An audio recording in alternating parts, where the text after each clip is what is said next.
Hello everyone, and welcome back to the series on financial mathematics. Today we're going to be talking about a very important financial structure that a lot of people deal with in one way or another, and that is the process of loans.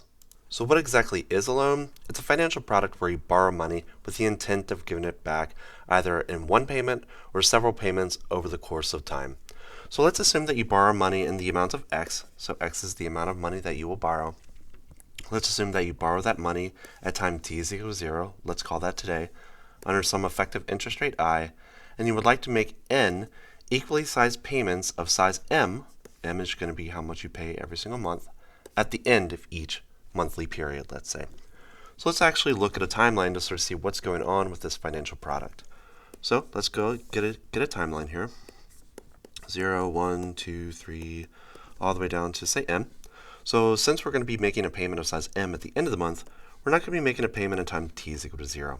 And then we're going to have a payment at 1, 2, 3, all the way down to time t is equal to m.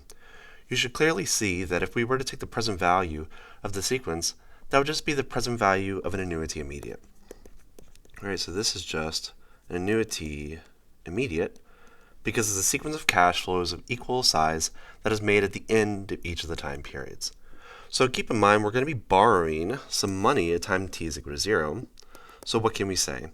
So x, which is how much money we're going to borrow, which is today's value, should be equal to the present value of that sequence of cash flows, which is just going to be equal to m times the present value of an annuity immediate with n payments under effective interest rate I. So we get our first main relation associated to loans from the perspective of annuities. So if we remember some of the important relations about annuity immediates and their present values, we actually have a nice mathematical relation for this. So we can say that x is going to be equal to, equivalently, m times that present value formula, which, keep in mind, is just 1 over I times 1 minus nu to the power of m. And we can, of course, write that in a more compact form as m, our monthly payment, or our periodic payment, over our effective interest rate I, times 1 minus nu to the power of n. And keep in mind, nu is just going to be the reciprocal of our periodic accumulation factor, or 1 over the sum of 1 plus that effective interest rate I. Right? So we have this very beautiful compact relationship that relates the present value, the amount you borrow, your periodic payment, and then that periodic discount factor nu. Right? Now, let's just remind you, in case you don't already know, about something about these payments of size m. Okay? So let's just note that each payment of size m is allocated to two virtual accounts. So virtual accounts. You might be thinking, well, I should only have one account because I'm just borrowing money, so that's just one account, right? Technically, yes, but also technically, no. So that payment is actually going to be located towards two locations, the principal portion of your account and also the interest portion of your account.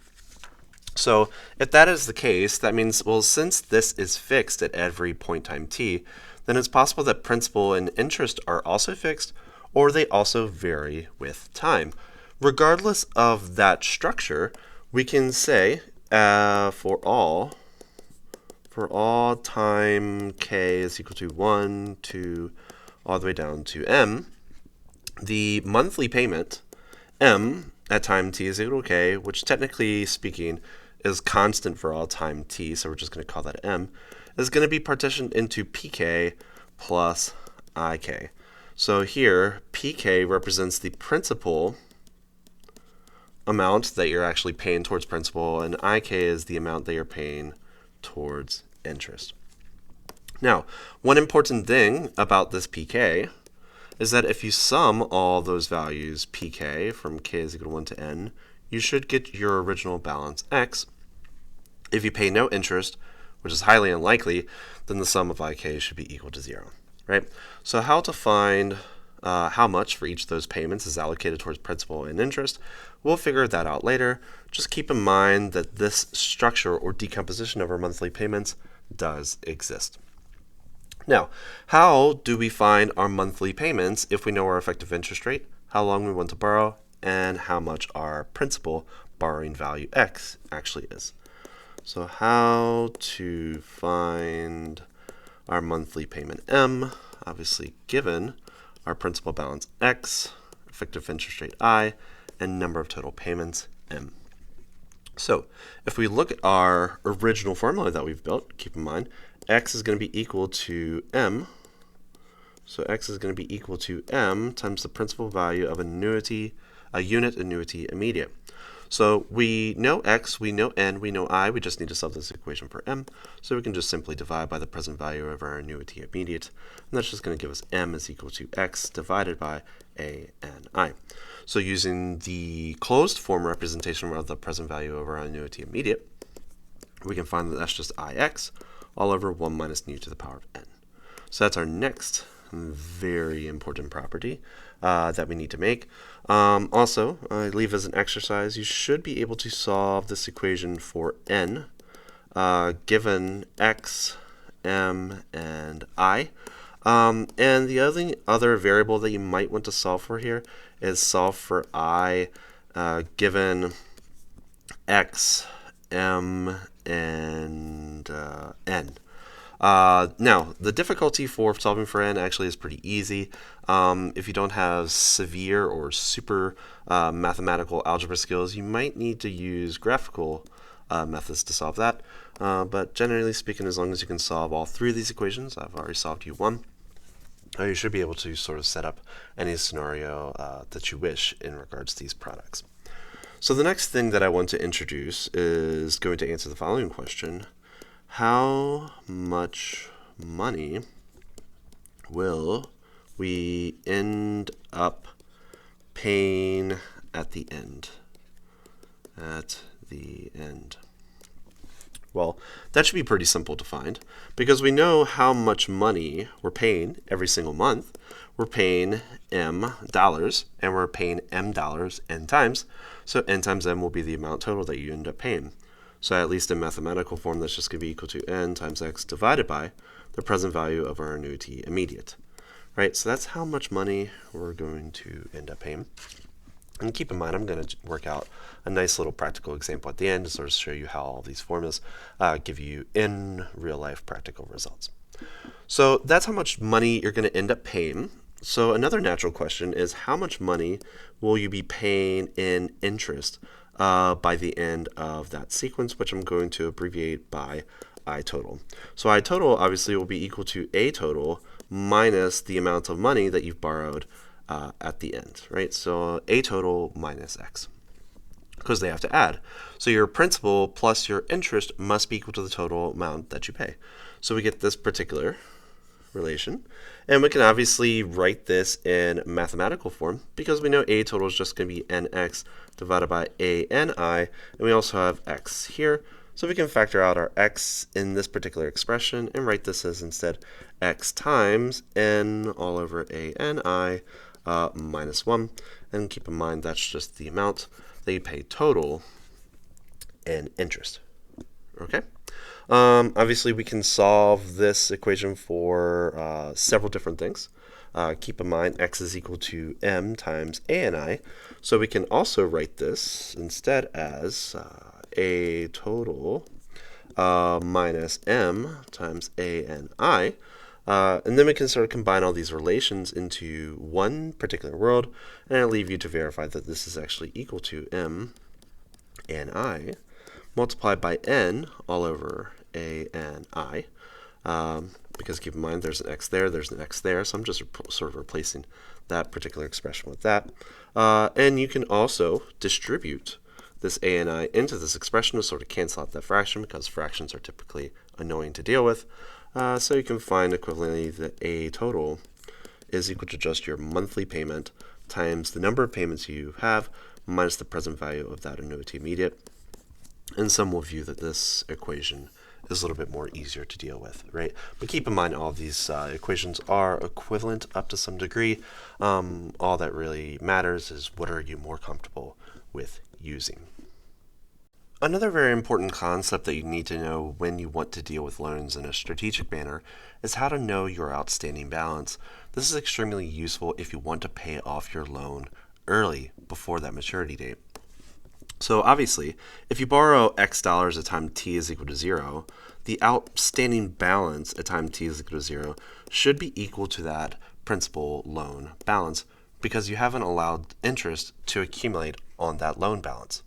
And keep in mind, another way of saying that principal balance X is actually just going to be equal to that monthly payment times the present value of that annuity immediate. So if we look at the outstanding balance at time t is equal to 1, what is this going to be?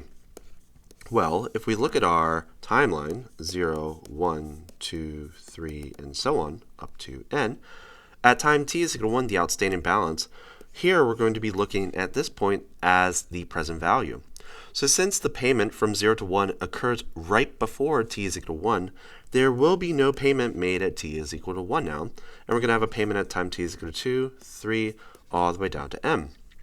So notice that there are now n minus 1 payments that need to be present valued down to t minus 1. So that would just be equal to what? So that's just going to be equal to m times a m minus 1 times I. So obviously if we shift up to t is equal to 2, that payment is going to be taken care of, and then we're going to have m minus 2 payments.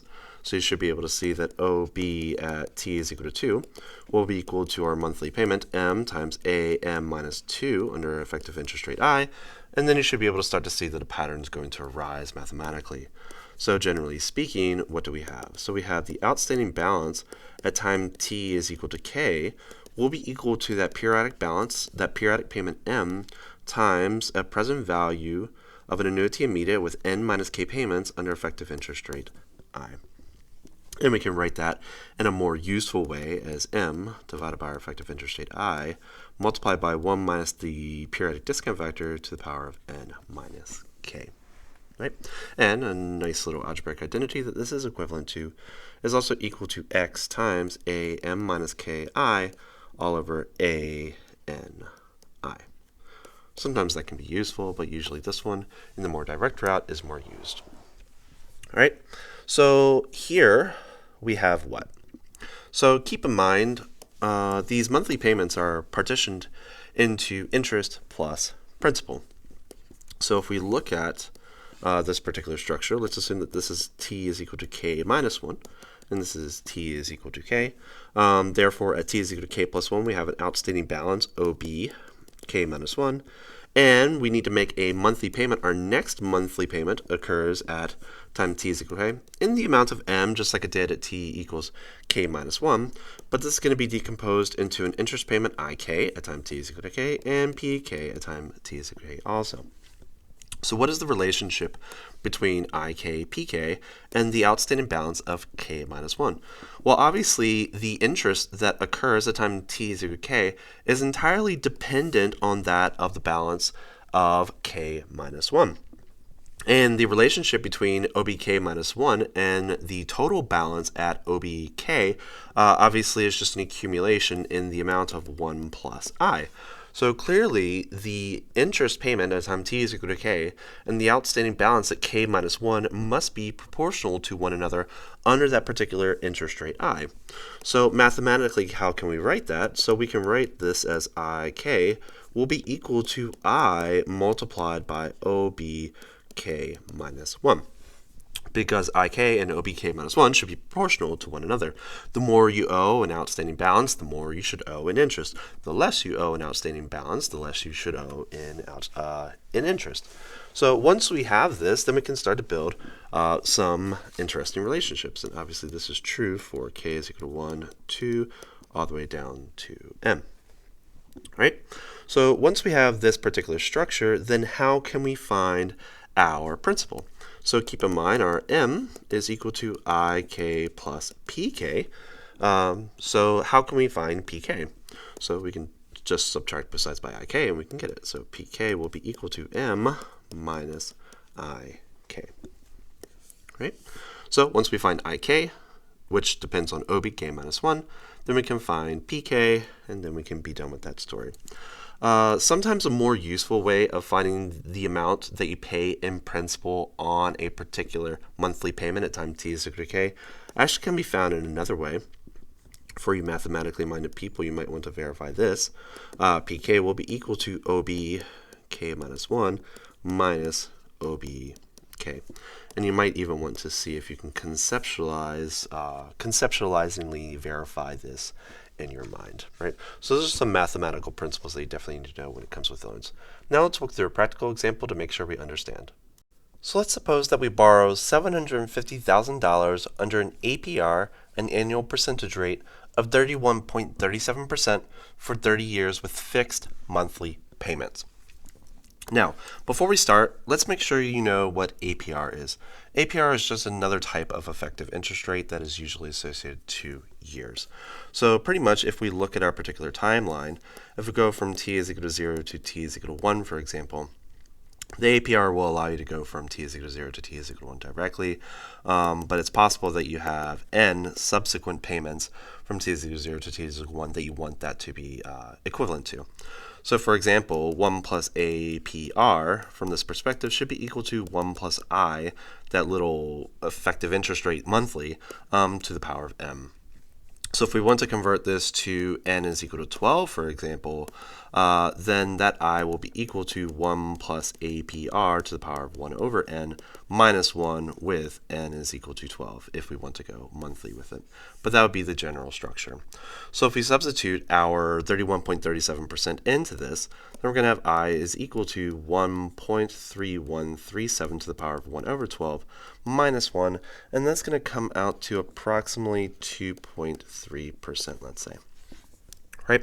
So is borrowing $750,000 under a monthly effective interest rate of 2.3% for 30 years with fixed monthly payments, is that a high interest rate or a low interest rate? If you know anything about loans, you probably already know that 31.37 APR is an extreme amount.